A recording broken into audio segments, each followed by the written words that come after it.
Hello everyone, welcome to GED skill builds for Borderlands 3. Oh guys, man, this next build coming up here is the Moze BEARzerker build, and gosh, it is just one of the simplest builds she has, but so ridiculous if you love just running into the fray and trashing people around. So let's just get straight into it. First off, you're going to start in the Shield of Retribution tree because that's where the bear claw lies.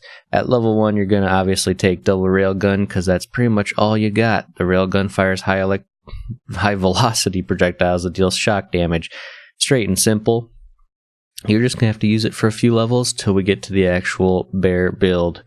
So first off, we got Selfless Vengeance. Whenever Moze reloads, she loses a small portion of her health and grants additional incendiary damage to her and her allies. So this is probably one of the best in the first row, but we're going to look at the others real quick. Security Bear. Iron Bear gains Bubble Shield that reduces damage taken. At early levels in the game, you're not going to need damage reduction or extra health because enemies are just so weak and crappy. Armored Infantry. While Moze's shields are active, she gains damage reduction and increased damage. So basically, if you have a shield going, you're going to have damage reduction and more gun damage. In the early game, your shields get chunked all the time, so I mean, this one kind of loses its oomph until you actually get into the mid-game, or you start getting better shields, so we're going to go with Selfless Vengeance.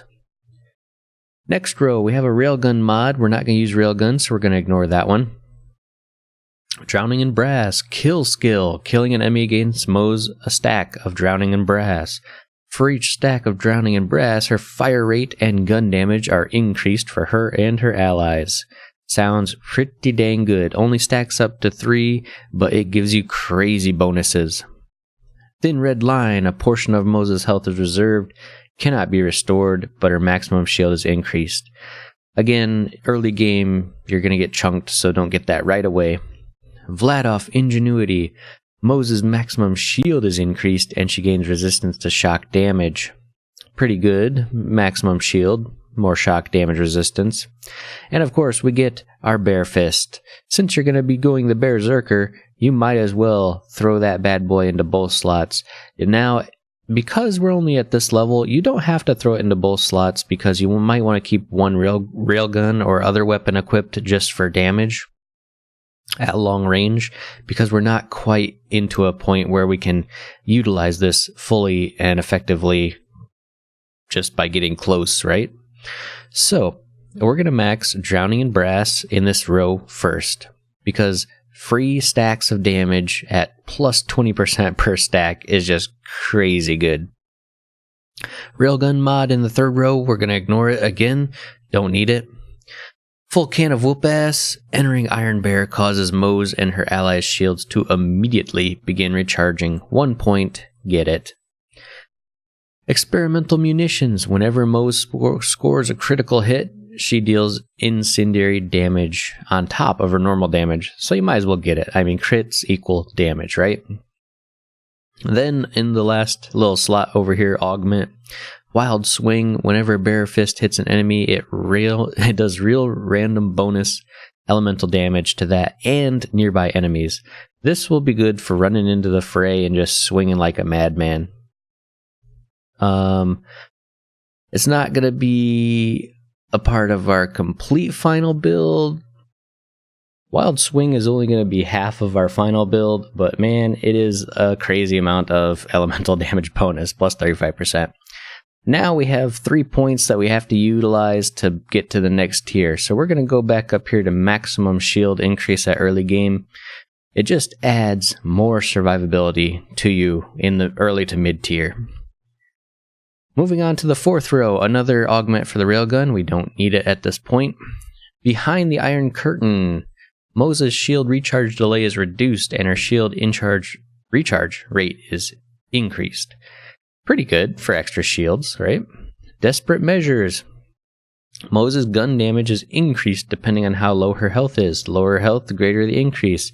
This is probably one of her best skills because up to 50% increase is godlike. At this point, we do have to use 2 more points in this tree, so if you want to, you can go back up to Thin Red Line and dump 2 points there just to get this bonus, assuming that the reserved health actually works here.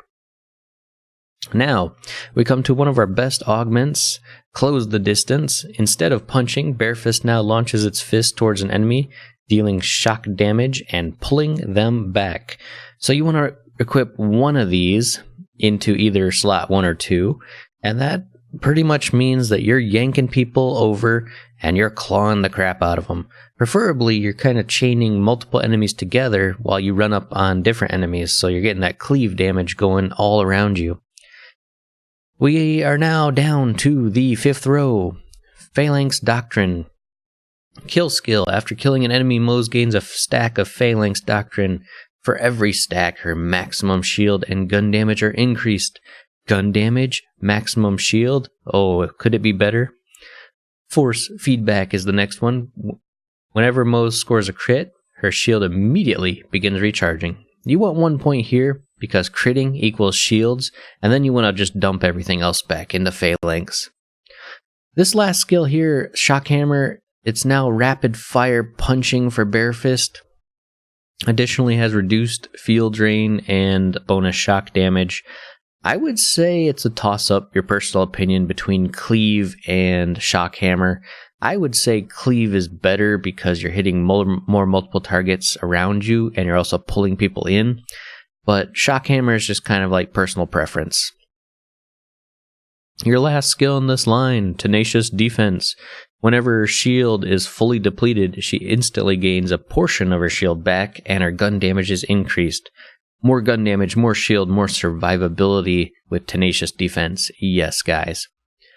And now here's where this build gets wonky, because we have 22 points left.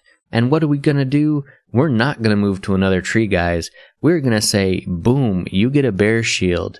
And boom, you get more damage reduction and gun damage. We're going to flesh out Thin Red Line to get that extra damage boost, assuming it affects us. We're going to go here to Vladoff Ingenuity. We're going to max our maximum shield for survivability. And finally, we're going to go down and we're going to reduce our recharge delay for our shield because we're reserving our health and we need that shield to be up all the time. Guys, Phalanx has 1 more point. Dump it. There you go. This build is so simple, so amazing. You are a BEARzerker of doom. You're running up on people, you're chaining them together, you're swinging for the fences while clawing faces off. But we have 9 more points. Where are we going to put it? Where are we going to go with these 9 extra points? We're going to hop over here to the blue tree of Demolition Woman. I'm not going to read all the skills here. We're just going to go specifically to the Grizzled. Grizzled is a kill skill. Whenever you kill someone, you get reduced cooldown time on your bear, meaning you can be in your bear more, swinging, clawing, destroying. It doesn't matter. You're a BEARzerker. Opens up the next tier, and we only have 4 points left, so we're going to go down here to Stainless Steel Bear. Iron Bear gains more armor and maximum fuel, meaning you can be in the fray more. You can use your bare fist more. You can be running around in your mech more. And that completes this build, the awesome BEARzerker. Guys, I hope you liked it, and I'll see you in Borderlands 3 because this one will do a lot of melee damage.